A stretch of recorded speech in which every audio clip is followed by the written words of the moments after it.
Hello friends, welcome to channel AMBPCS।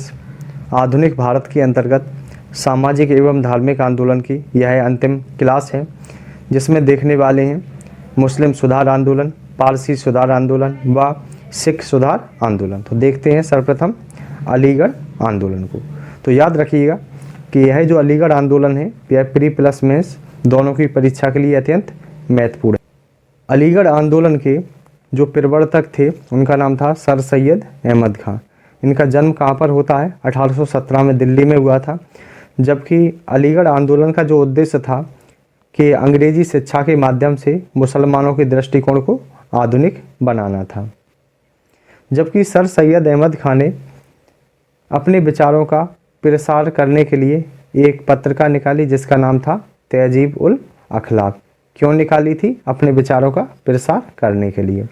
तथा इन्होंने 1857 की क्रांति पर एक पत्रिका निकाली या एक किताब लिखी जिसका नाम था असबाब-ए-बगावत।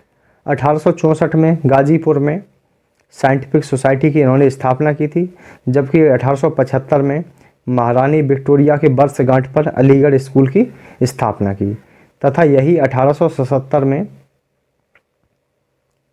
अलीगढ़ मुस्लिम विश्वविद्यालय के नाम से जाना गया। तो याद रखिएगा कि अलीगढ़ जो मुस्लिम विश्वविद्यालय था उसकी स्थापना भी सर सैयद अहमद खां के द्वारा की जाती है। तथा सर सैयद अहमद खां ने कुरान पर एक टीका भी लिखा था।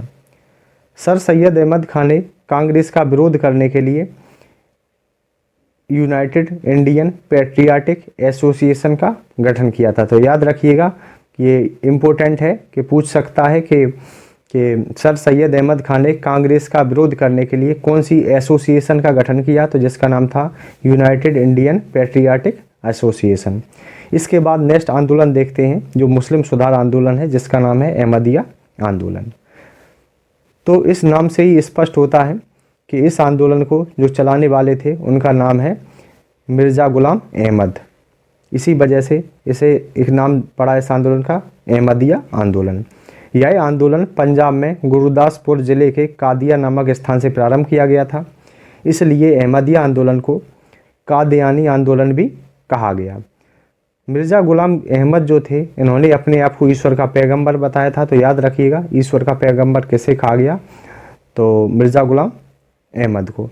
इन्होंने मुसलमानों के जिहाद का विरोध किया था और स्वयं को पुनर्जागरण का वाहक कहा। इन्होंने अपनी पुस्तक 1890 में लिखी जिसका नाम था बहरीन-ए-अहमदिया। इसके साथ देखने वाले हैं नेक्स्ट आंदोलन जो मुस्लिम सुधार आंदोलन है जिसका नाम है देवबंद आंदोलन। इस आंदोलन का जो उद्देश्य था वो आया था कुरान तथा हदीस की शिक्षा का प्रचार व प्रसार करना। तो याद रखिएगा कि इस आंदोलन का उद्देश्य क्या था? कुरान तथा हदीस की शिक्षा का प्रचार व प्रसार करना। इस आंदोलन का जो प्रारंभ किया था उनका नाम था उलेमा कासिम मोहम्मद ननोतवी व राशिद अहमद गंगोई ने 1866 में सहारनपुर के देवबंद नामक स्थान पर दारुल उलूम की स्थापना के साथ किया था। तो याद रखिएगा कि दारुल उलूम की स्थापना कहाँ पर की जाती है? सहारनपुर में की जाती है। यह आंदोलन अलीगढ़ आंदोलन के विरोध में था। इम्पोर्टेंट पॉइंट है, पूछ लेगा कि यह कौन से किस आंदोलन के विरोध में था, तो उसका नाम था अलीगढ़ आंदोलन। जबकि इस आंदोलन ने कांग्रेस की स्थापना का स्वागत किया था। सर सैयद अहमद खां की संगठन के विरुद्ध जो भी उनके जो संगठन थे उनके विरुद्ध देवबंद आंदोलन के द्वारा फतवा जारी किया गया था।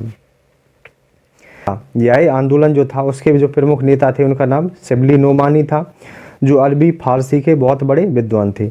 1894 से 96 के मध्य लखनऊ में नदबतुल उलूम मदरसा की स्थापना की जिसमें अंग्रेजी शिक्षा दी जाती थी। इसके साथ देखते हैं सिख सुधार आंदोलन।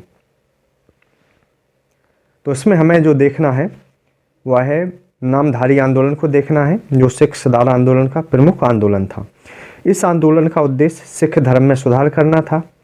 जबकि इस आंदोलन के जो प्रणेता थे यानी कि नामधारी आंदोलन के प्रणेता थे बाबा राम सिंह बालक सिंह।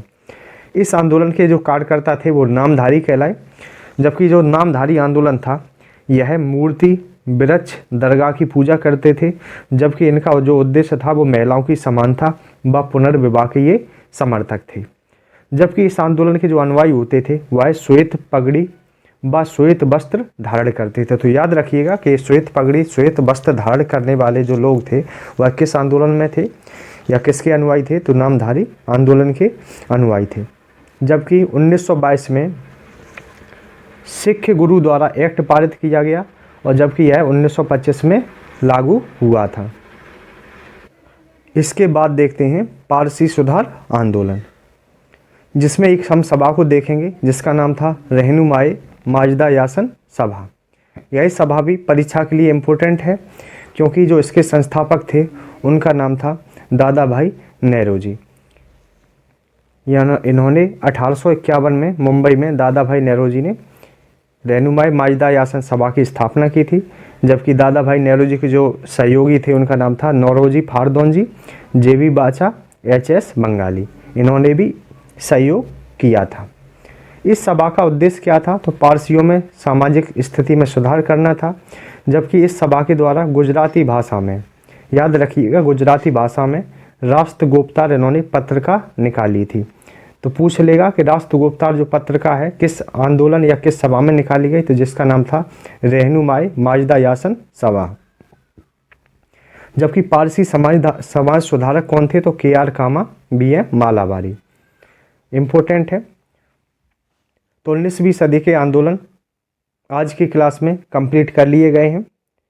अगर लेक्चर पसंद आता है तो चैनल को लाइक, सब्सक्राइब, शेयर करें। धन्यवाद।